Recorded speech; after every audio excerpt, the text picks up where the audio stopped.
Now, we can't do a darn thing about the weather. We moved this banquet from June to April. We moved it from Saturday to Thursday for, I think, good reasons. And one of those is to honor a very special group of high school athletes tonight. But when you do that, you're messing with old man winter. And, you know, it happened today. My wife texted me. She said, "Windows frozen, won't open." So I said, gently pour some warm water over the outer edge and tap with a hammer. 5 minutes later, she texts back, "Computer really messed up now."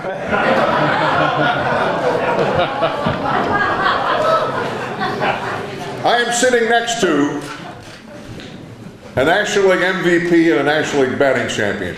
How many people have a chance to do that in their lifetime? I do it most nights during basketball season and have done it for 39 years. And we are the most tenured duo in college basketball.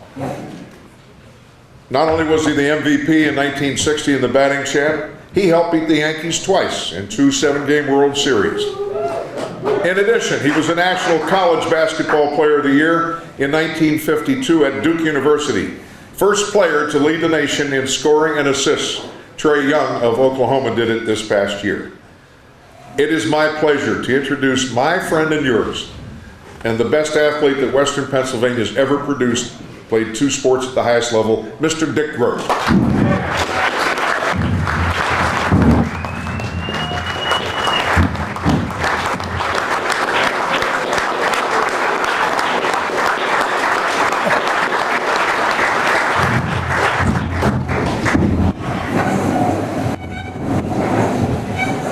Thank you, ladies and gentlemen.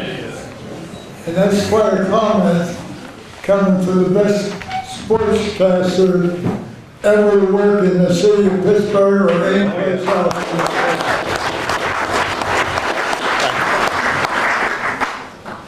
I'm always pleased to come back here. Billy has a place up here, spends his summers. He and his brother have watched over me during basketball for quite a while and take good care of me. They didn't want any parts of me, and I didn't know whether I wanted any parts of them this past winter. We were all in such a grumpy mood during the basketball season. And obviously when you go 0-16, you have a reason to be upset. Maybe it was 0-18, I'm not sure. It was, yeah. It wasn't very good.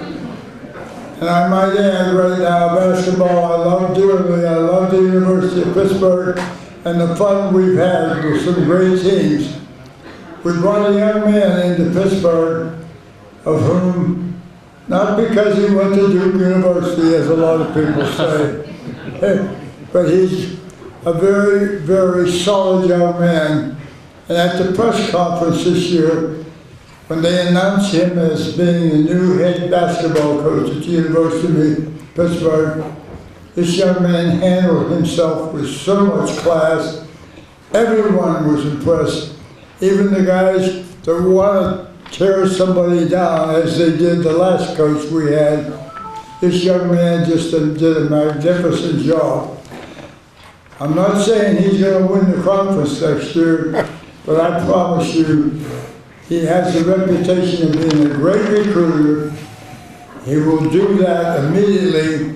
I know he came to Pittsburgh. I've known this young man for quite a while, since he was Coach K's #1 assistant. He was not in town 3 days when he also visited the top 2 prospects we have coming out of the WPIL immediately. And I'm told both of them will offer scholarships. I did talk to one of those lads at the WPIL playoffs this year. Pitt had not offered him a scholarship by that time, but this young man has already.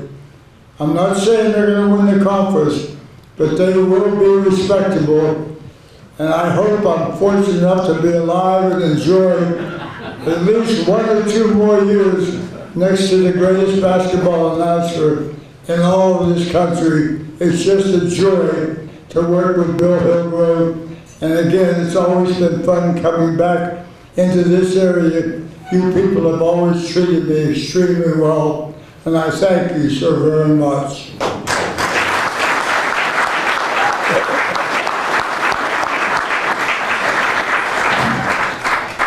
Is anybody having a bad day? Remember that today, in 1976, Ronald Wayne sold his 10% stake in Apple for $800. It is now worth $58,065,210,000. I thought you'd just like to know that. We are very privileged, and I know the National Football League schedule will be coming out in about an hour. And like I say, I'm sweating out that first game, but you know, it'll be fun. And I know last year the Steelers were the least traveled team in the league. This year we got to go through the AFC West, and so that means a trip to Denver and I guess a trip to the West Coast. So, but that's not my problem. I mean, that's not your problem, that's my problem.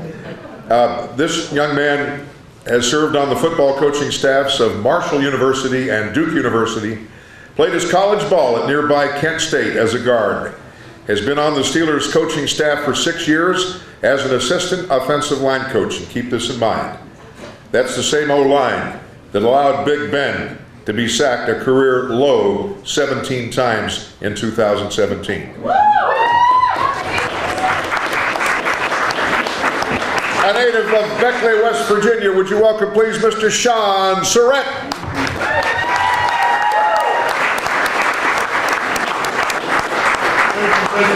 Thank you. Just so everybody knows, I'm the assistant offensive line coach. Mike Munchak is the head offensive line coach. So, you know, a lot of respect to him as well with those sacks. Well, before coming here tonight, I was discussing how I should talk to you guys a little bit with my fiancée Amy, and she gave me a couple pieces of advice. She said, you know, don't be too charming, don't be too witty, and don't be too intellectual. Just be yourself. Thanks, Amy. No, in all seriousness, just like I said, I'm the assistant offensive line coach. I'm starting my 7th year with the Steelers, and I'm here to talk to you a little bit about the offensive line. But before I get into that, I'd like to talk a few minutes about Meadville's own, the great Randy Fichtner. Yeah, it could be bad. It could be bad. I gotta say one thing before we get into this, because I'm not sure what he's gonna say, but we are room dogs down in Latrobe at St. Vincent. So we share a little suite in this in the dormitory, and we gotta be together for like a whole month down there. Anything is liable to be said here. I take no responsibility for it. I go last. No, seriously, just like Randy said, we do live in the same dorms and we go to camp. But talk a little bit about our relationship with Randy. He's the reason I'm here. I mean, literally tonight.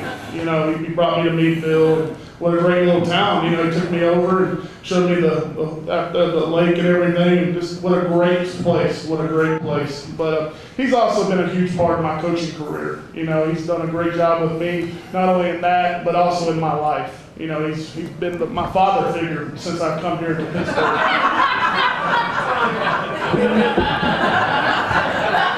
That's all right. You know, as you know, working in the NFL can be a very stressful job. Very stressful job. You know, but Randy, he always finds a way to make it fun. You know, and at times I would be very stressed out and looking for an answer or something. He'd give me one of his famous quotes. He'd look at me like, "Oh, Surratt, that's too easy. That's just too easy." So, you know, another thing about Randy is you might not know about it, just like he said, in the dorms, we live in the dorms in Latrobe. Not only is he a great coach, but he's also a hell of a cook. A lot of you guys don't know this is his cooking is legendary around the coaching circles. All these visiting coaches come in, they spend quite many nights in our room looking for Randy's grub. So if you ever get a chance and you're in Latrobe area in August, right, don't hesitate, all right? Randy's Bar and Grill in Rooney Hall, okay? I think it actually just took over the top spot in TripAdvisor. Okay? But in all seriousness, guys, you know, Randy, I do owe a lot to Randy for what he's done for me here with the Steelers. You talk about, you know, having a bad day. I feel bad for the guy that sold his stock, just like Bill was saying earlier. Well, Randy doesn't have bad days. But I'm going to jump off topic just for 1 minute. Tell you a little story about some guys who did have bad days. All right? So 3 guys are waiting in line to get in heaven. Okay? And they got to talk to St. Peter before they go in. And St. Peter asks them, well, how did you die? All right, so first one goes up, he goes, well, I'm going to tell you what. For years, I thought my wife had been cheating on me. So I go home one day, and I catch her in her bedroom. I go in, I look under the bed, I see nobody. I go to the closet, I see nobody. Well, I go out to our balcony, and I see a guy hanging off our balcony. So I say, what the heck? So I start hitting his arms, and I knock at his feet, and finally I knock him off the balcony. And I was so enraged, I go over, I pick up our refrigerator out of our kitchen. I drag it over, and I dump it off the balcony on top of it. I was so enraged. And then I had a heart attack and died. I'm here. The guy goes, whoa. St. Peter goes, whoa. That's a bad day. You go ahead and go on in. Just go ahead and go on in. He gets to the second gentleman. Well, the second gentleman looks at me and goes, man, it was just like any other day. I was getting up and I was doing my exercising. I was near the balcony. I slipped and fell. Went over the balcony, went down 1 floor, but I was able to get a hold of the balcony with the 1 floor below me.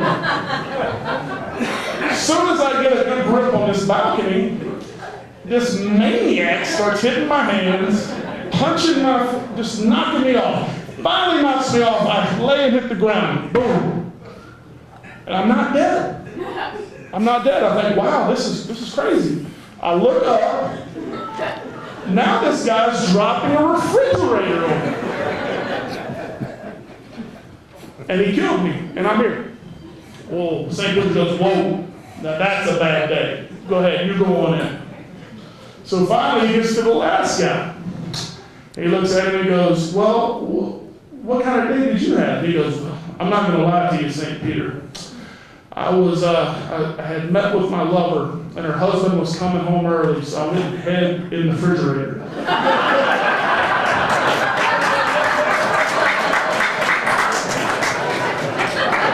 So I guess those are some bad days as well.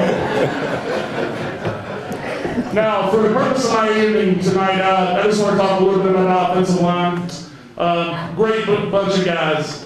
We got first-round picks. We got second-round picks. We got guys from Florida, go all the way to Washington. We have guys sprinkled in between from Tennessee, Mississippi, Louisiana, Kansas.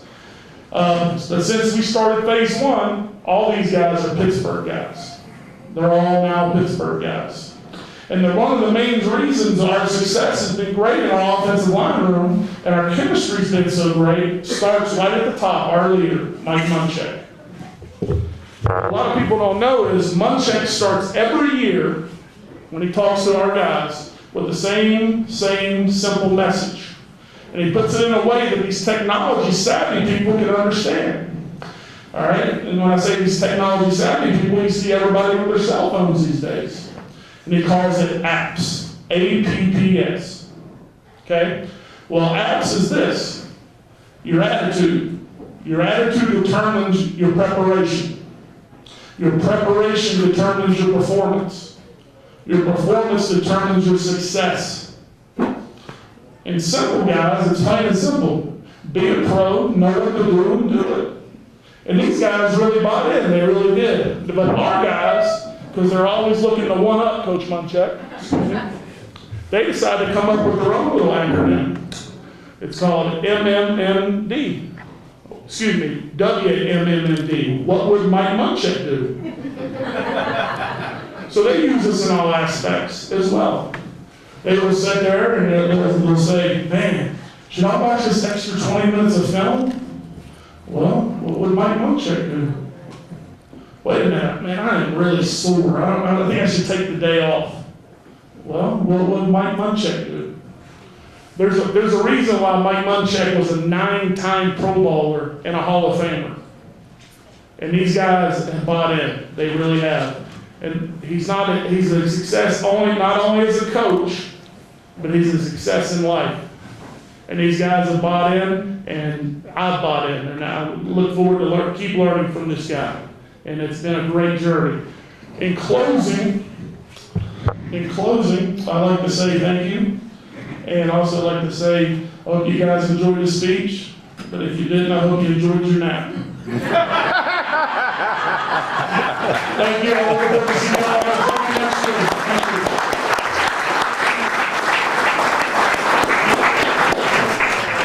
Thank you, Sean.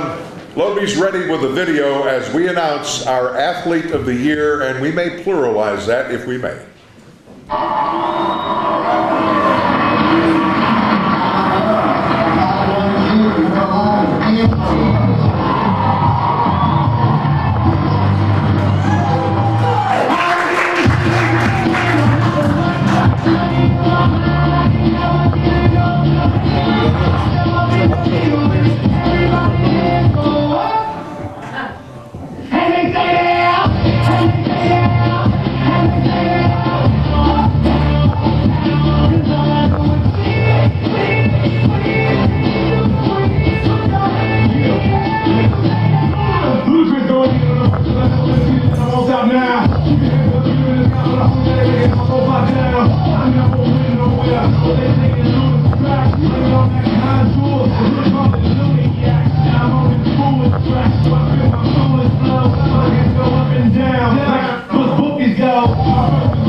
Hey,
It wasn't a perfect season, but it ended perfectly.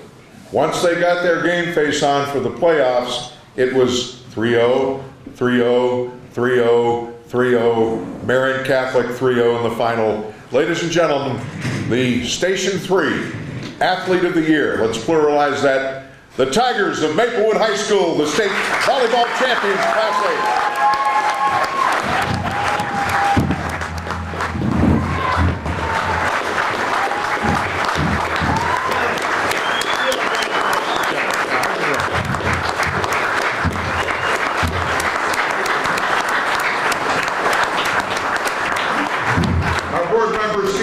Has the plaque, and head coach Sheila Bancroft, would you step forward please to accept this on behalf of this great championship team.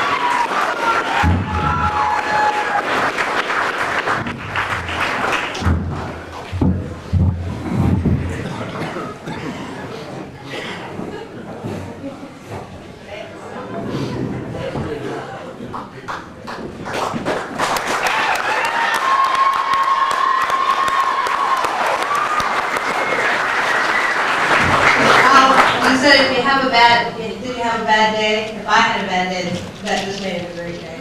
I looked around after watching that video, and I just told the girls on the way in, I said, I watch that video frequently. If I'm having a bad day, I turn it on and it puts a smile to my face.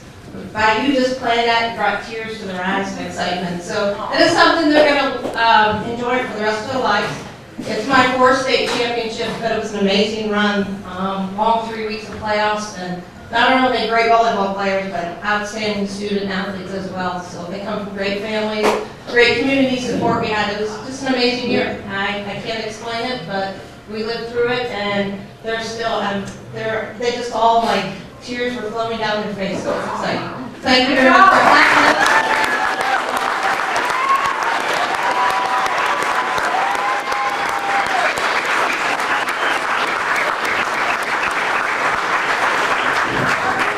Tigers!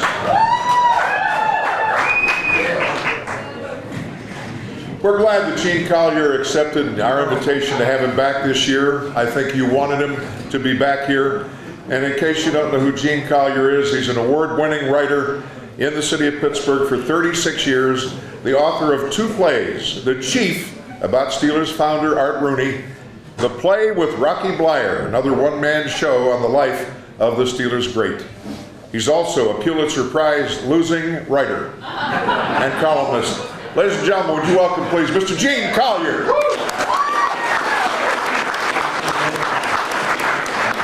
So everybody take a good look around and you'll see people, some of the few people in the history of history who have ever asked me to come back to something. I just want to say congratulations to the Maplewood girls. So honored to be with you. Congratulations, you did a great job. I, too, once competed against Marian Catholic as a nose guard for Panther Valley High School in 1929. I know some of you earlier had told me that you see me on television on the nightly sports call. And to those among you who said that, I just want to say to you personally, I am so sorry. I am really, it is the worst show on television. If you haven't seen it, and that's certainly to your credit, it's on the CW, the Can't Watch. It's 10:35 at night. It's me and Bob Pompiani, and we are on live television taking phone calls from the same people who have been calling the radio shows all day, except now they've been drinking for 9 to 12 hours. So that's good. That's good. There's an old saying, there are no stupid questions. Well, the hell there aren't. They're all sports cards.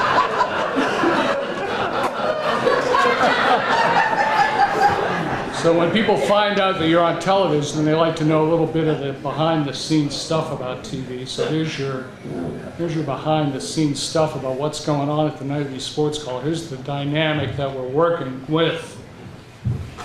As I mentioned, it starts at 10:35, so I usually get there at about 10:35. Bob Pompiani's already pissed because he's been taking abuse from people at Channel 2 all day. Now he's got to hang around and do this stupid show. And then he's got to do the 11 o'clock news, Oh, right? God. So he's mad. And for my part, I am dog tired. It's 10:30, it's way past my bedtime. So if you're watching the show, please continue to watch, because one of these nights I will just be fast asleep right there. So it's obvious what I'm doing on the show, right? I mean, who better to put on live prime time television than a 64-year-old man with a full archipelago of liver spots right there on his high-definition forehead, right? And don't think people haven't noticed. I mean, we get an email that said, dude, do you know what you look like on television? You look like George Washington and the Crypt Keeper had a kid. And that was from my wife, so now she's trying to help me with some makeup, some kind of archipelago coverage program, but it's not really working. I mean, so I guess now, instead of looking like the spawn of George Washington and the Crypt Keeper, now I look like a cross between Bernie Sanders and Beetlejuice. So it's not working. You know, people are calling. You know, you can call us, absolutely fine. If you are a sane person, please call us. You'll be the first one to call us. And you can also tweet us, right? So a guy calls the other night, he says, hey, I just want to ask Gene, why does Gregory Polanco, why do they call him El Cafe? And I said, they call him that because that's his Twitter handle. So Bob says, are you on Twitter, sir? And the caller says, no, I'm on the telephone.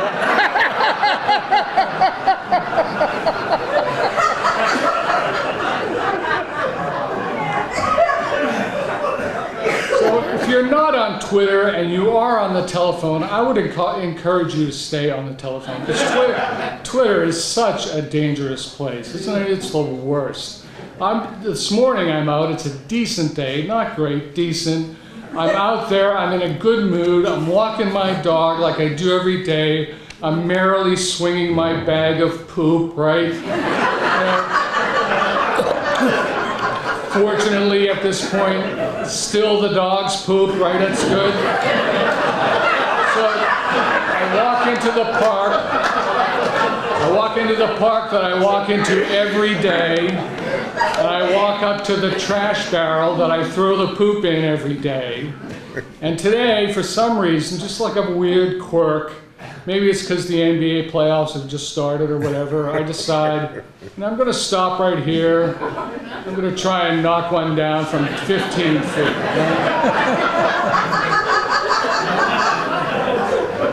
So I try it.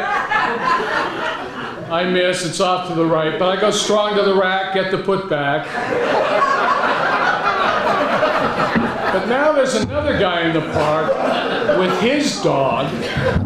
He's not there every day, but I see him today, and he said he's watching me do this, and he says, so I can hear it, he says, yeah, you know, just when we try to show that we're athletic, we usually end up proving that we are not.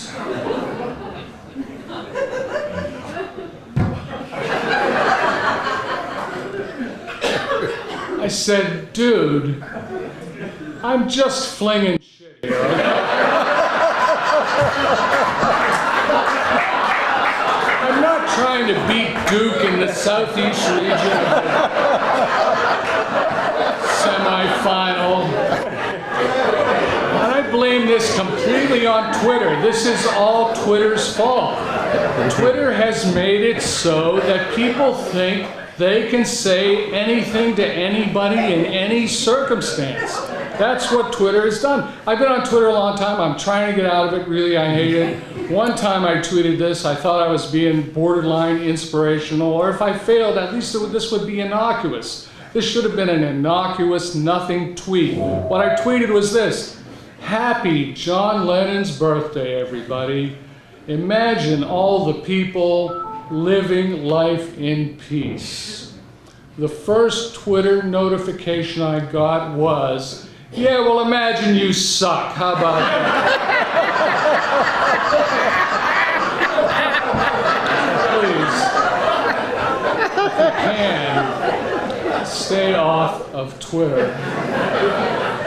You know, what people generally want to know from me is, and I respect this a great deal, they want to know what my job is like, and I never complain about my job. I have the greatest job. People walk up to me and say, I would love to have your job, and I would say, yes, you would, because really, this is a license to, this is the perfect crime, sports columnist. It's the greatest thing ever. And especially covering the Steelers for all these years that I have, knowing people like Randy Fichtner. And Randy, for God love you. And God help you. He's the new offensive coordinator of the Pittsburgh. You know, the schedule is coming out tonight. I think they will open on the road, but on September, I think, 16th, you will be in Heinz Field with 65,711 offensive coordinators.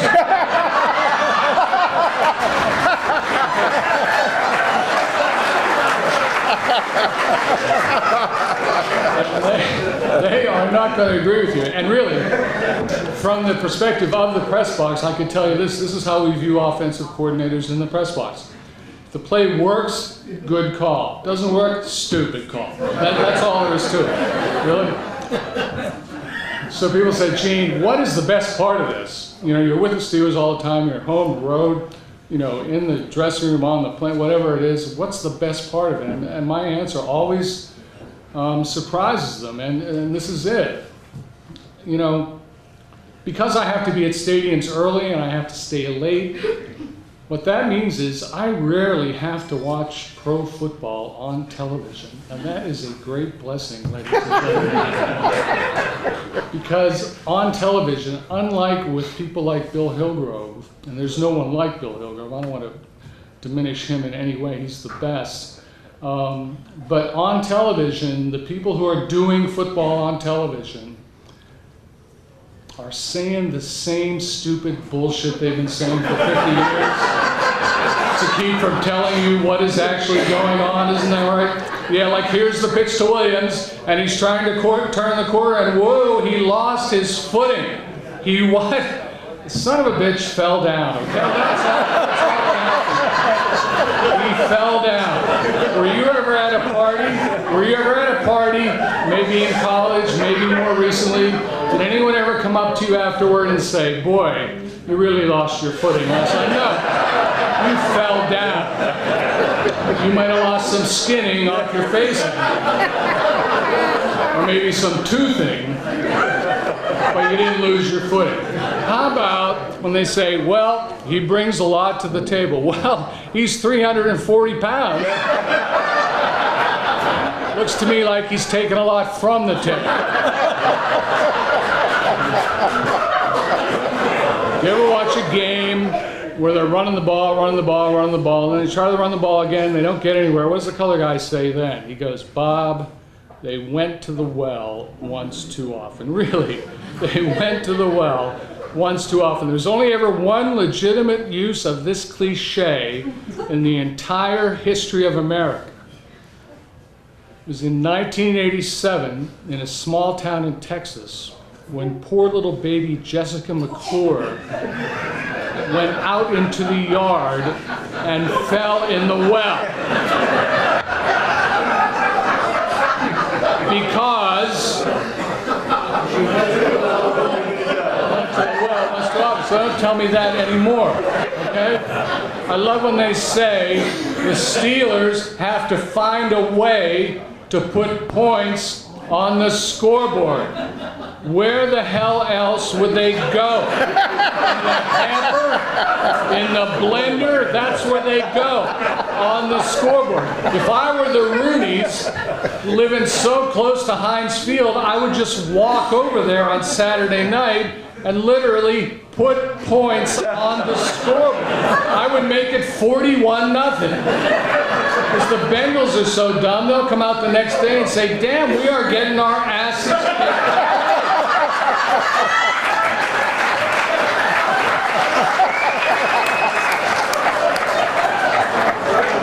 Thank you so much for having me back. I appreciate All it. right, Gene.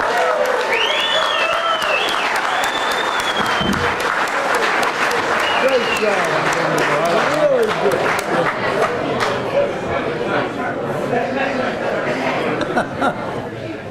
Our next speaker was the Steelers' #1 pick in 1977, the first ever #1 pick out of the University of New Mexico. He wore the black and gold with pride for 11 seasons, earning 2 Super Bowl rings. Replaced Andy Russell in the famed Steel Curtain defense, becoming an All-Pro in 1984. And away from football, he's the founder and president of the Obadiah Cole Foundation, which educates people about prostate cancer. We've had him back again, and everybody loves Mr. Robin Cole.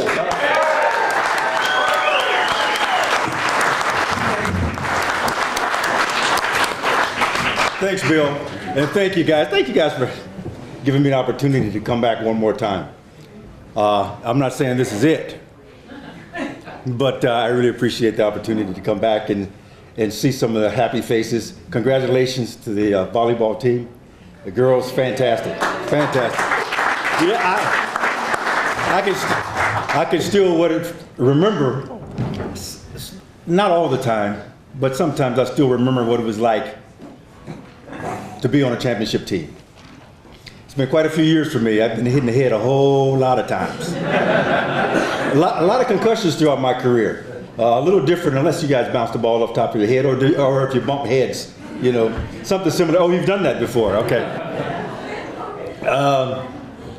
It was, like I shared with you, I kind of, you know, you vaguely, you kind of sometimes forget, and then I have to watch the film of the old games back in those days that reminds me that we did win those games. But every once in a while, like go to one of my drawers and I trip across this Super Bowl ring, like Coach has on here. I'll trip across one of these Super Bowl rings and I realize, where did I get that thing from? And I'm reminded that, wow, that's right. Back in the 70s, we played on a couple of championship teams. And when you talk about Coach Monchek, played against Coach Monchek. Which was part of, back in those days, with Bum Phillips. Okay, anybody remember the Houston Oilers? Oh, yeah. Okay, so we had the Houston Oilers. In fact, I know that, you know, we're in the Meadville area, but I know there's some Brown fans around here. I mean, the further north you go, you get a little bit more Brown fans. Yeah, they're out there. And further north you go, get a couple more Brown fans up around the Erie area. And then also you get part of those people up there are Buffalo fans too. So we got a nice mixture of fans all across this area of Pennsylvania, and it's fantastic because you guys keep the rivalry going. Now, it hasn't been much of a rivalry lately with the Cleveland Browns, but they're coming back. Oh, they'll be back. They will be back, okay? I mean, it took us this long to, I'll leave politics alone. But they will eventually be back, okay? They'll be drafting first round this year. They've had some of the best players over the years in football, and for some reason or another, they turn them over quickly, very quickly. Now, if anybody here today that wasn't here last year, so everybody was here, or the girls, you know, just a couple of people. So help me out. Did I tell you the story about my grandmother? Nobody remember that? No. I didn't tell that story. Okay. Did I tell you the story about my father? Nobody remember that either. Okay, then that's open. It's open season. All right. It's open season. All right, here we go. I just wanted to share with you guys. Did I share with anybody that where I was from? Okay. Anybody heard of Compton, California? Anybody heard of the movie Straight Outta Compton? All right, that's where I'm from. Now, who was the other person that graduated from Compton High School that you would know that's affiliated with the National League football? In fact, he started the Super Bowl. He helped start the Super Bowl. He was a former commissioner. Graduated from Compton High School in 1944. Now, somebody should be able to look that up by now. Pete Rozelle. Really? Pete Rozelle. Originally living in Linwood, straight out of Compton. Graduated Compton High School in 1944. His brother graduated a few years later in 1947. And Pete wasn't there, but his brother's son was at the event when we passed out those gold balls for the 50th year of the 50th anniversary of the Super Bowl. A couple years ago, so I met his son. But a lot of strange things, like we're no different than anybody else in the city that you live in, regardless of where you are. We have some of the same things that go on in our communities. I can remember we lived 2 houses from the corner, on a corner block. And it was talk about somebody hanging out at the corner and told the kids, when it got late, stay out of the street, get home, because somebody had been hanging around. And that person was on his way to kidnap my brother. He had my brother, he was walking across the street, he had his hands around his mouth. He's crossing a big street, which is a 4-lane highway. And my sister came around the corner and saw him and started screaming. And said, hey, that's my brother. And he let him go. And my brother was able to get away, okay? It didn't happen that way for my grandmother. My grandmother had been walking, it was a little late for her too, and she was walking around the corner, and someone had grabbed her. But they were after her money, okay? And my grandmother was holding herself. You remember the days when, I don't know, women don't do this anymore, or maybe they do. We used to carry money in your brassiere or your bra. Anybody still do that to hide the money down there? Oh, your parents probably do. Yeah. We still do it a little bit, every once in a while we do that kind of thing. So her money was, the guy thought the money was in the bra. So he grabbed her and he's got his hands down in her bra and he's shaking her all around and she's screaming and hollering. Now she's telling the story, okay? So she's screaming and hollering, help. And the guy says, give me your money. And he says, the second time, give me your money. She said, I don't have any money on me. He screams out again, he said, give me your money. And she said, I don't have any money on me, fool. And he screams out again. He said, give me your money. He's got his hands down in her bra and wiggling her around. She said, I told you that I don't have any money on me. But if you keep that up, I'll write you a check.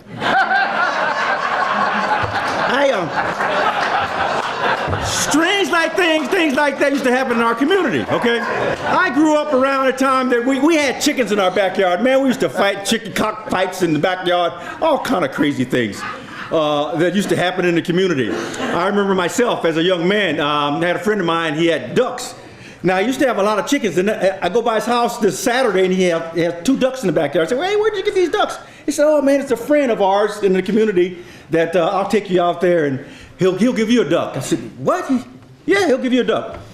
So that Saturday, I met him at his house, and we walked up the block, and we went over to this guy's house, and he went right to the back gate, and I didn't know for years the house has been there. I never knew that it was a duck farm full of ducks.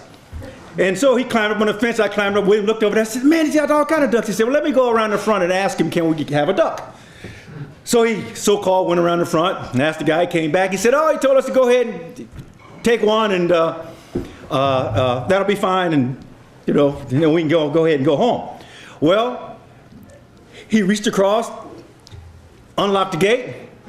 We walked in. He walked over to the left, and there was these crocus sacks, potato sacks. You guys know what I'm talking about, right? He grabbed a sack. He said, hold the sack. He grabbed him one, and he started chasing ducks. Ducks flying all over the place, man. I'm ducking, and he chases them this way, and he chases them back this way. He finally caught one. Put it in the sack. He said, hold the sack. I held the sack. He got back out there again, chased down another one, threw it in the sack. He said, okay, let's go. I said, well, wait a minute. Let me tell the man that, let me thank him. I have to thank him. I'm just going to walk away and take his duck. He said, no, don't worry about that. He said, don't disturb him. He sleep. I'm a 4th grader. I'm a 4th grader. I just adopted a 9-year-old that's in the 4th grade right now, and I'm looking at her, okay? And I'm thinking about what I did when I was in the 4th grade. And we were walking across this field, and 3 young ladies were walking across, and one of the girls screamed. I said, you're stealing that man's ducks. I'm looking, I said, stealing that man's ducks? What is she talking about? And he's running. I said, hey, Dave, wait. And Dave's getting further and further away from me. And she said, "We're gonna tell that man you're stealing his ducks." I dropped the duck. In fact, I took the duck, I threw it towards the guy's house. I ran home and I hid under the bed all day long. I thought the police would see what I had, may have saw me, what I wore or something like that, and I would get arrested as a 4th grader. And I realized, as I get older, the kind of stupid things that we do later on, the kind of things that happen, the kind of things that we go through, the kind of challenges. The thing about it all is it's great stuff. It's great experiences. And I had a lot of great experiences during those days.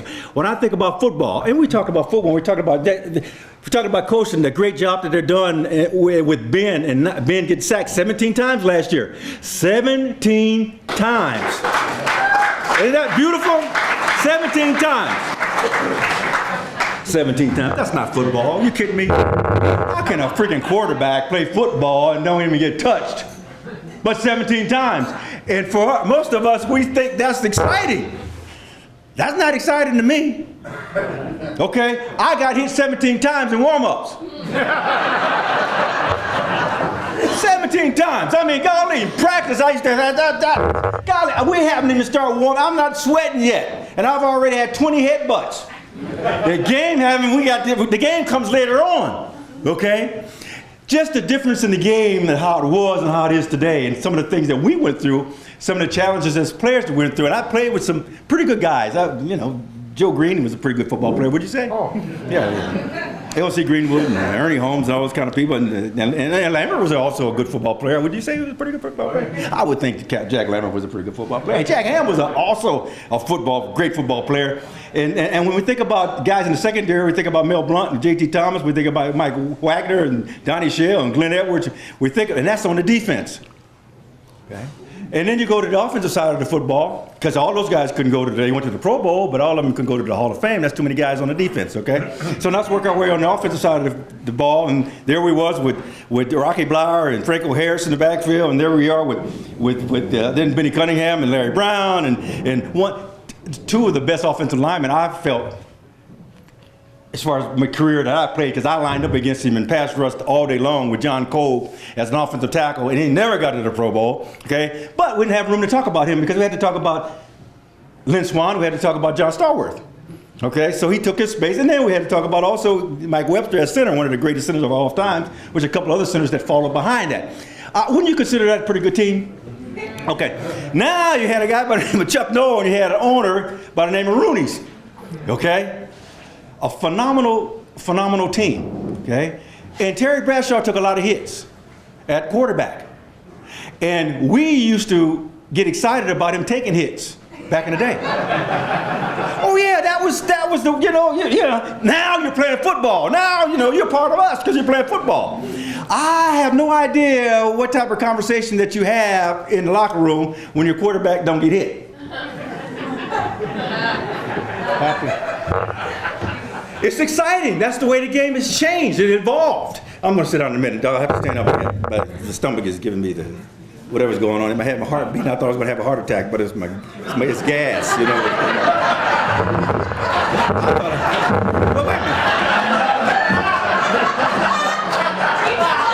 Hey, look. I've gone through this. I've gone through this all my life with this stomach, with allergic to this and milk and all this kind of stuff. You guys are about 4 hours away. You're okay. I know about the time when it gets there. It ain't there yet. It's right here now. It's coming this way. All right. Okay. But Bill mentioned prostate cancer, and every opportunity that I get, I try to share with the men that it's important to get checked. Very important to get checked. And unlike we do women begin, and when I was in high school, they learned how to check themselves back in the day. They learned how to check themselves even in middle school. They started teaching them how to check themselves. Well, we can't do that for men, because most of us can't get our hands back there and deep enough. And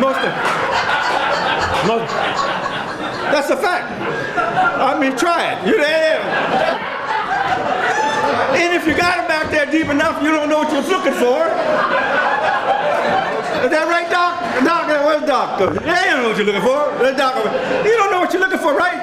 Okay. And the other challenge about us, and he said, well, no, you're going to have your friend check you. Well, what friend was checking? You check me and I'll check you. It ain't happening. Even when you turn 40, you still can't get anybody to check you. Okay?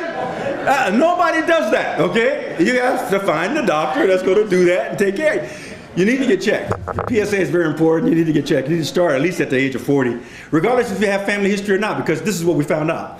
I found out last year at a conference that I was at in Philadelphia that women are carriers of the prostate cancer gene. Therefore, mama can give your son prostate cancer or give him the gene that can turn into prostate cancer.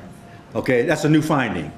Okay, that's a new finding. Now, I know most women don't care if their husband gets it or not, but I think you care about your sons, okay?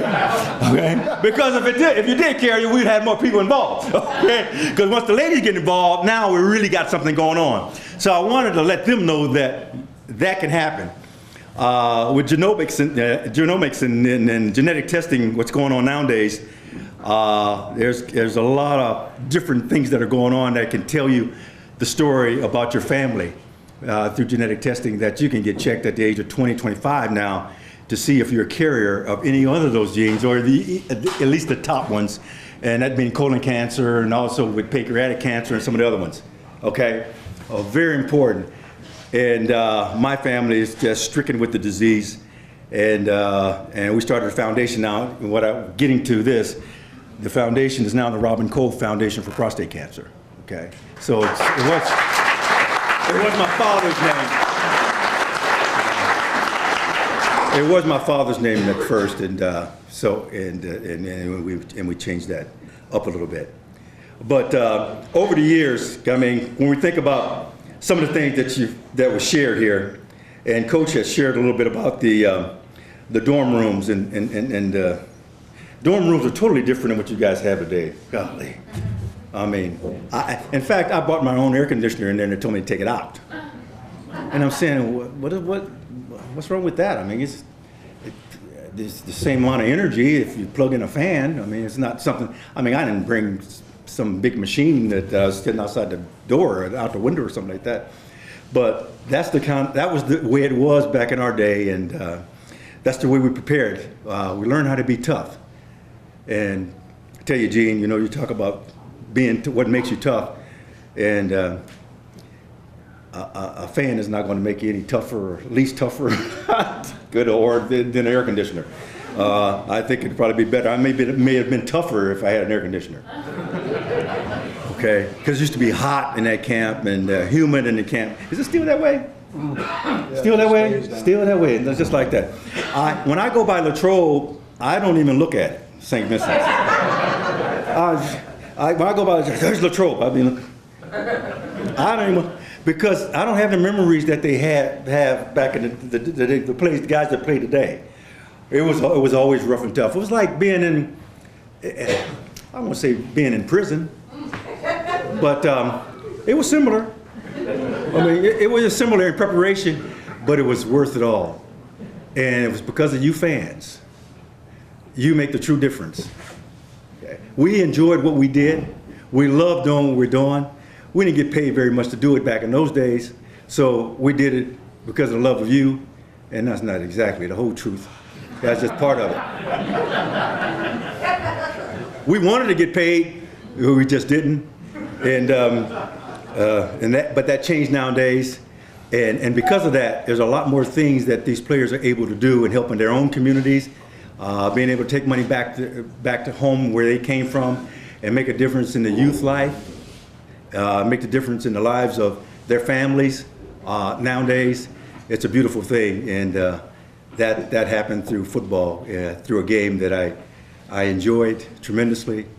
I enjoy the fans that liked the game, and I enjoy the fans that didn't like the game, so it was a little bit of all. And I enjoy you people up here in this area, the Meadville area and Conneaut Lake area. And you guys have been very, very good to us. And with that, I'll just say bless you all. Continue the good work that you do. Peace, happiness. Take care of one another.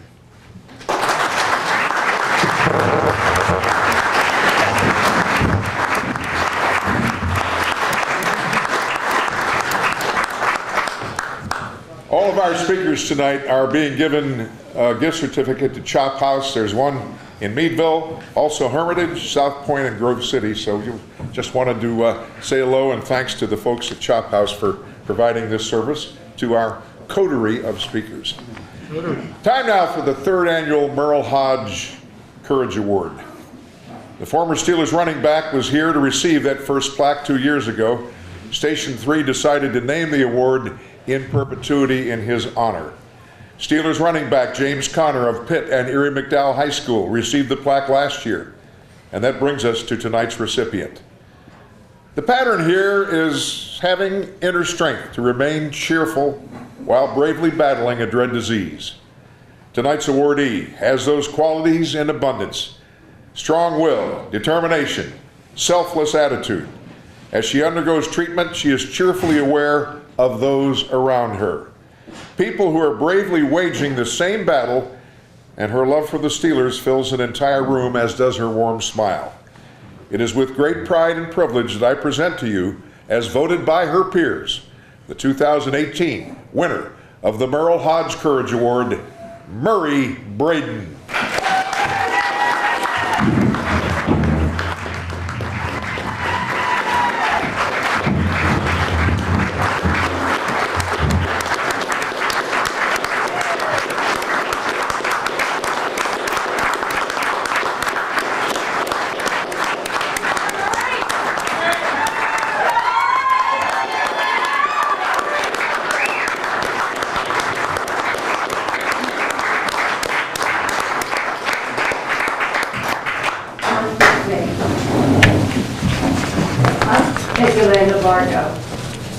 They're responsible for a lot of the positivity, the love for the Steelers. I just hopped on board because that's the atmosphere they created. They were positive. I ended up trusting them so much, and what they demonstrated was teamwork. So sports people, you understand what teamwork is all about. Sometimes you sit down and talk things over and you figure it out, and they did it all. So I don't accept this for me. There's so many more people that have dealt with cancer, more serious than mine, longer periods of time. Their treatment is unbelievable. So I really just want to hats off to all of them. And I will tell you that I am re-gifting something that I received. It's going to be a surprise for Yolanda Barco. I hang out there a lot. I'll be there tomorrow. I was there yesterday, today, and I'll be there tomorrow. But I'm going to surprise them with something I think that they'll like. And it has to do with a pink, terrible towel. So I think I want them to hang it in the lobby or whatever they want to do. Because hats off to them. You know, really, this isn't about me at all. All those cancer survivors, none of us wanted to be in that club. I think we should work on not having that club at all. So it's a long journey, but we'll get there.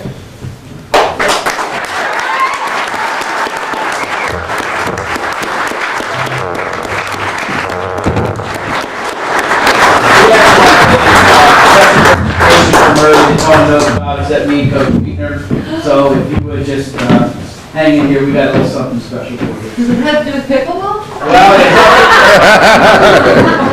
Long story short, Oh, and many of you know my mom, and I'll get this out of the way right now. I gotta throw my mom's name out there. Hi, Mom. She couldn't be here tonight, but believe me, she wouldn't want to miss this. But Miss Murray, she had told me about this even before Steve said that we were going to get a chance to be together tonight. And so what we did, and because we have,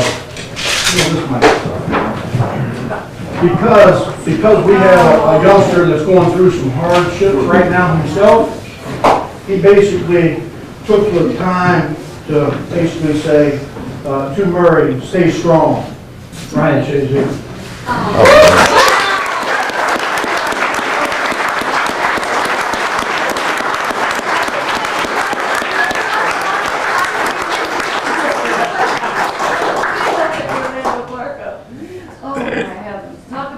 coming obstacles, huh? Oh, thank you, thank you, thank you. Yeah, thanks everybody.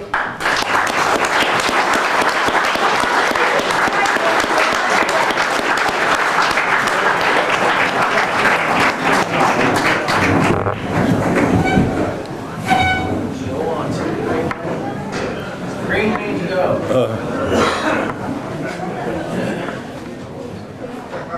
The hometown kid visits. But we finally were able to lasso the hometown kid. Because of various and sundry duties, family and football, he wasn't able to make the last two banquets, but we're very happy to have Randy here tonight. As you know, standout player at Meadville High School. Played defensive back at Purdue. His father, Ross, was a hell of a football player in McKeesport and also a safety for the Cleveland Browns. Randy joined Mike Tomlin's staff in 2007 as a wide receivers coach. He has been Big Ben's position coach since 2008.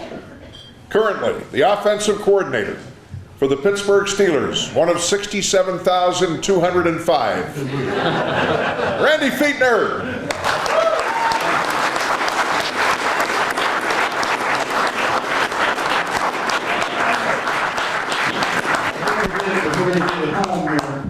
Then I gotta get home.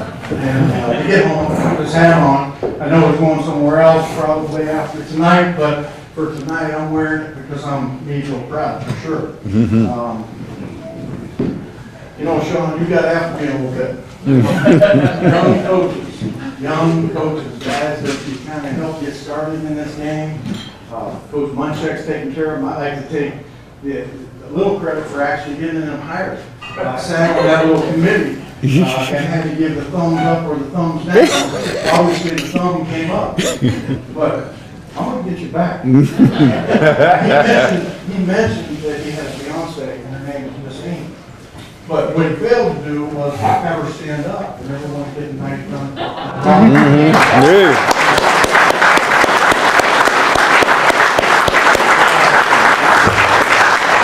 The other way I can get you too, because of that, watch this. My lovely wife of 25 years, who absolutely, I adore. Please stand up. I mean, this.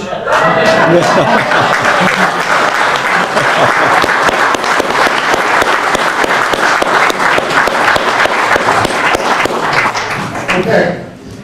And since I'm down here, I'm going to just say that. I'm not funny like a bunch of this crew up here. I promise you that. But it was 12 years ago, little different banquet. They had it at the Kelps. Many faces that are in this room right now were there that evening. And it was my first year back in Pittsburgh. And so they said, come up to this banquet. I got the chance to see a lot of ex-teammates, high school teammates, a lot of really neat people that have influenced my life. And I got the chance to meet a couple players for the first time because I had only been there for a month and hadn't met one player. And so I was sitting next to a guy named Charlie Batch, who I ended up coaching. And he grabbed me on the side and he says, Coach, let me give you one word of advice after about 13 years in this league. You see all these people here from Meadville? They all are your friends, and you like them all, and you got family, and everyone's really close. Make sure that they don't try and get on your ticket list because you will have to pay for it. well, I can tell you this. I kind of, and correct me if I'm wrong, that first year was a big time adjustment for us. In college football is free. I can get a ticket list and just start putting names down, and just like you do for recruiting and that type of thing. Obviously, most stadiums aren't all sold out, and we have a pack where you can just put anyone's name down if you ever happen to run over. But in the National Football League, nothing is free. So we learned a big lesson that year, but believe me, it was well worth it. All the family and friends that came down and supported us and all that. One of the things too, you know, Sean mentioned to you about Latrobe. Robin mentioned Latrobe. It's a fun place. It really is. And if there's one thing that I can do to kind of just reach out to family back here, is the one thing I can do is help make that experience. If you want to come down and visit us, maybe a little bit more special. And I might be able to, if you get in touch with me through email or not, maybe get you on the sideline and you get a chance to actually watch practice for a little bit on the sideline. So please get in touch with me, because I'd love to do it, and many of you have done it, and it's a really neat experience. Okay? But with that said, I'm thinking about Latrobe. He and I are roommates, as he said. Now, he didn't tell the whole story. Yes, we cook, and I cook every night. Yes, I put up a menu of what's going to be up on tap that night. And I only do it for one reason, because I want to keep these young coaches from going down to Dino's and drinking all night and worrying about them drinking and driving. If you're going to go anywhere, you're going to stay at our bar, and we're going to have our fellowship, and we're going to keep it all in-house. Well, one night, him and a guy named Coach Munch, they didn't quite keep it in-house. And they grabbed Joey Porter and a couple of the other cats, and they start running around downtown Latrobe, if there's such a thing.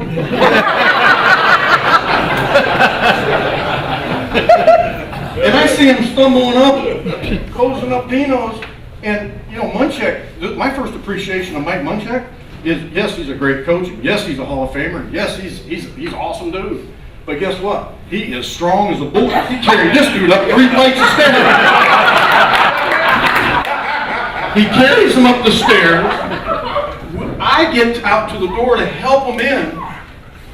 We get him finally in the direction of his bedroom, and I got it. I said, hey, I got the alarm now. Everyone will be up in the morning. We'll be good. We're not going to miss a meeting in practice. I got it. So I'm sitting out there in the little living area in between the two bedrooms. And all of a sudden, he comes walking back out, and he goes into the refrigerator, and in the freezer, he grabs these ice cream sundaes, you know, the kind with the little peanuts on top, with the vanilla ice cream with chocolate on a sugar cone. Drumstick.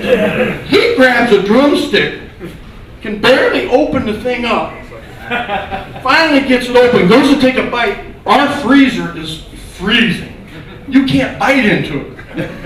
And I'm like, Sean, just go to bed, man. It's 2:30 in the morning. Please, get to bed. Let's get some rest. And all of a sudden, I'm ducking because he's throwing that ice cream cone right at me. It hits the wall, and no lie, in our room, 229A of Rooney Hall, for the last 3 years, there's a dent on the wall about that big from that ice cream cone. That's how hard it was. So, awesome dude. I love the staff we're working with. And we talk about staff. And you know, it's funny how things happen in your life. When I had the chance to have this as my life's work, and many of my classmates and people that knew me when I was young and dumb, I'm still there, but I mean, they knew it really long time ago, that this was a passion. It was something I wanted to do. If you're not blessed like Rob and Cole to be able to play in the National Football League, the next best thing is to have an opportunity to coach and work still with young men that are driven, that are the most competitive men in the world. And that's what's been the big separator. But in the coaching profession, and as you're working your way, navigating through these moves and these opportunities, I was and had a chance to go back to my alma mater at Purdue. I jumped at the opportunity. My wife's a sweetheart because she's from the South. Never been north of the Mason-Dixon line unless I brought her up here to Christmas, and she hated me for it every time I brought her up here. She would get upset, love the snow for a day, and then get me back home. So I take her to Purdue. Weather's not great. Doesn't know very many people. I said, trust me, it's a great opportunity. It's my alma mater. I can't wait to go back. I got a great job. And all of a sudden, we just started having kids. She didn't have to worry about the city because she was pregnant the whole time. And we had a couple children real quick, and then all of a sudden our head coach gets fired. And you know, when the head coach gets fired, generally everyone else was getting fired with him. And so what once turned out to be my greatest dream, two really, really cool dreams in my life, was to have an opportunity to coach at my alma mater dad played, where I played, and an opportunity to potentially work at the National Football League. And one of the things that happened, he gets fired, and now I don't get a chance to stay. So in the world of coaching, you can't determine where you're going to be next. So I'm out of work. We got 2 little kids, and I've got a couple job opportunities. And the people that know Pitt know Walt Harris, because he was at Ohio State, and Joe Hollis, who was at Ohio State. 2 names that some of the folks above here might know, but they're just names of coaches. And I had an opportunity to interview with both of them on the same day. They both were named head coaches, one at Arkansas State, one at the University of Pitt. Can you imagine me coming back to Pittsburgh, an hour and 20 minutes, 30 minutes away from my mom, family, grandmother in McKeesport, dad from McKeesport, loving this area. At that time, I hate to say it, but I probably had Brown's underwear on. I was a Browns fan. I grew up a Browns fan. Same place no clap. Because I promise you, it's been 12 straight years and I hate the Browns. I promise you that. My dad has finally got to the thing when he comes to the house, he doesn't even ask no more. I tell you, the first game we ever played in, we'll tell little stories here for a second. I'm going to get back to this great one. We go to Cleveland, very first game. Very first game, Mike Tomlin's career, 2007. We have to open up at Cleveland. My dad comes over because the Browns give him, as an alumnus of the last championship team of '64, he gets 4 free tickets to every game. Food, drink, beverage, all the best thing he ever did. Boom, they're great. They give him everything. And he shows up, takes full advantage of that, and then comes down to our locker room after the game. I think we won 37-7. We kicked their ass. And he came down, and I'll never forget. I'm in the locker room. He comes in the locker room. And again, the first year, first game, there's Mr. Rooney. We're not talking about Art Rooney. We're talking about Mr. Dan Rooney. He's standing right there. He's like, "Hey, Rocky." I'm like, "Hey, Rocky." Shoot, he knew my dad. That's his nickname. They start talking, and my dad looks at him and says, "Boy, this is one thing I'm not used to. I'm not used to getting my ass whooped in this Cleveland like this, ever." Because he never did. When he was with Cleveland, those things weren't happening. They weren't happening. But, go back to the original story and this coaching stuff. That's kind of fun, all right? Walt Harris, Pittsburgh. Joe Hollis, Arkansas State. Can anyone tell me who the mascot is of Arkansas State? That's not the Halls. Exactly. So we've got this job there that's an hour outside of Memphis, where my wife's from, which gets her back south of the Mason-Dixon line with 2 kids. Or I can take a really good job, University of Pittsburgh, with a brand new head coach, and be close to my family, and professionally speaking, it's the best move. You all know what I did. Oh, yes. I moved to Arkansas. You don't have a choice, really. You don't have a choice. So I moved to Arkansas. I take over as offensive coordinator. My wife's happy because now she's an hour outside of Memphis with 2 little kids. And we decided to have a third within the first year. I mean, we got them all done now. Sure? I think. So, we take that job. I'm the offensive coordinator, quarterback coach, just like I am now. So I get a chance to be involved with hiring a staff. So as I'm going looking for coaches, I run into a guy named Mike Tomlin. And he needs his first real full-time coaching job.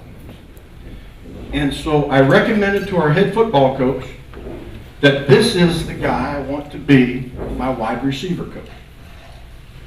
Well, it wasn't but about 14 years later, or 13 years later, I believe it was, I get a phone call, and I didn't even take it because I was kind of napping before a recruiting trip.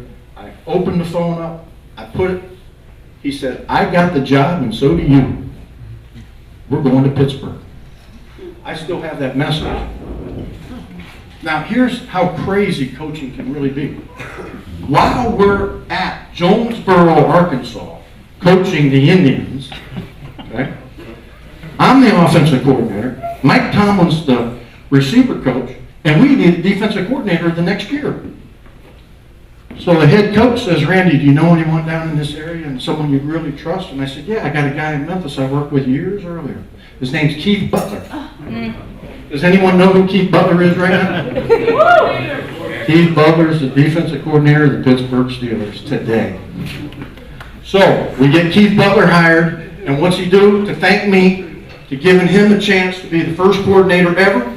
First thing he does, he steals Mike Tomlin and takes him over to the coach secondary. So now I don't get to have Mike as my coach to coach the receivers. So long story short, obviously we're all here together now. But that's how the coaching tree kind of works, and that's what it's all about. And whether he wants to believe it or not, he's part of my tree, and I'm proud he is. And they do a hell of a job. And you're right. As long as we can keep our guy healthy, some of the questions that would be asked would always be, you know, how long Ben's going to play? Who are we going to draft? There's a lot of, I mean, there's not one person in this room can answer that question. No one can answer that question, none of us. You don't know. But let's just take advantage of the time we do have to spend together. And let's keep them so that defensive guys like Robin Cole don't ever hit his ass. And he'll be more likely to play even more years. And, you know, I thought long and hard, because I think that sometimes you get a chance to talk to friends and hug family, and I see friends. I mean, there's people in this room now that I have my banker in this room. I mean, I got my insurance guy in this room. I've got some of my old coaches, my old high school teammates. Heck, I used to love her. You got it. I never even got a chance to.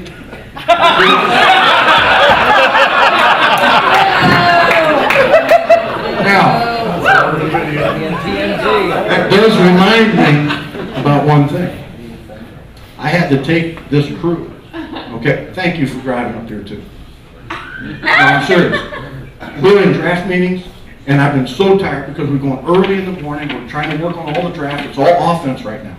And so I got a chance to take a nap on the way up here. And they just got to talking. I took a little nap, and I actually had like a nightmare. It really was. It was dark. And it was hot. And I came up, and all of a sudden, I'm in this tunnel, and I can't figure out where I'm at. And all of a sudden, I feel this heat. And all of a sudden, I look over, and I see a guy named Steve Keitlinger. And he's standing right there, but he's chained up to this woman that is the ugliest woman I've ever seen. I mean, but ugly. And I'm like, Steve, what's going on here? And he looked at me dead in the eye and says, hey, this is my penalty for cheating on my taxes. An eternity with this ugly woman. And I'm like, whew, okay, all right. And I'm still in this nightmare, and I'm kind of down. I'm going a little bit quicker down this little lane, and I don't know if it's a tunnel or not. And it's getting hotter, and you can feel the smoke, and you can't hardly see. And all of a sudden, I come up, and Chuck Swick, he's standing right there. I'm like, Chuck, where are we? What is going on? I just saw Steve down the way. Oh, wait a minute, Chuck. He's got the ugliest woman ever. Just ball and chain upon him. And I'm looking at Chuck, what happened? He says, damn it, Randy, don't you ever cheat on your taxes. Please don't cheat on your taxes. Now I'm kind of sweating because, you know, tax day was just a couple days ago, you know. And so now I'm sprinting. I'm sprinting. It's hot. It's sweaty. There's fire. I'm seeing it all now. I'm seeing it all. I'm trying to get to the end of wherever this tunnel is or come out of this nightmare that I'm in. And all of a sudden, Bill Hillgrove. And I come up on him and I'm like, my man Bill. I mean, you are looking good, my man. And Bill's sitting there and he's chained up with this most beautiful woman. And I I didn't even know who it was. It was Beyonce. Beyonce. I'm like, Bill, man, I know you're the man, and you're running this whole show here tonight, and man, I'm so proud of you. I looked at him, I said, Bill, I saw Chuck and Steve down there, and everything's really bad. What the heck? How'd you get all this? How come you're sitting here, and you got a ball and chain, and you're hooked up with Beyonce? And he looked right at me and he says, I really don't know, but she won't shut up. She just keeps talking about she cheated on her taxes.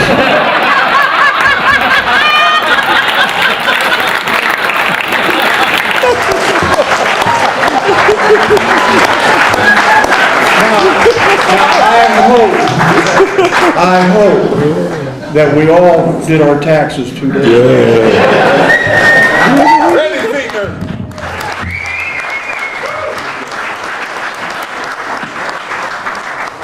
I'll turn the mic over to the one and only Lobie. Yeah.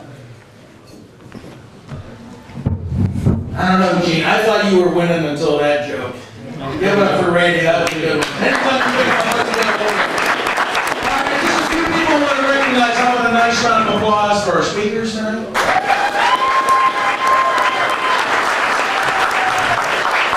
And a special, I love you, sis. Give it up for Edith, my sister. Edith! Rosie, Jen, Tim, and how about our firemen? Really look good, George and James. Thank you so much. And of course, Marcia Renee. Probably back here washing dishes. Give her a round of applause. There she is. This thing is going to happen while you're We'll appreciate it. I told you before we started I was concerned about the Steelers opening game. Oh, God, what is it? You'll have no idea where the Steelers play on Sunday, September 9th. How'd you know that? Because we sent you a text. 1 o'clock. That means that after the Penn State game, I'll spend a very short night at Conneaut Lake. Imagine that.